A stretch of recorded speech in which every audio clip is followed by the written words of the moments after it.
Okay, let's take example 2. We have y equals 3x to the power of 5. So our dy dx is equals 5 multiplied by 3 multiplied by 3 x the power minus 1. So our dy dx is equals 5 multiplied by 3 is 15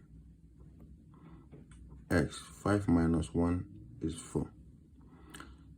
This is the answer. Please do share and subscribe to our YouTube channel. Thank you.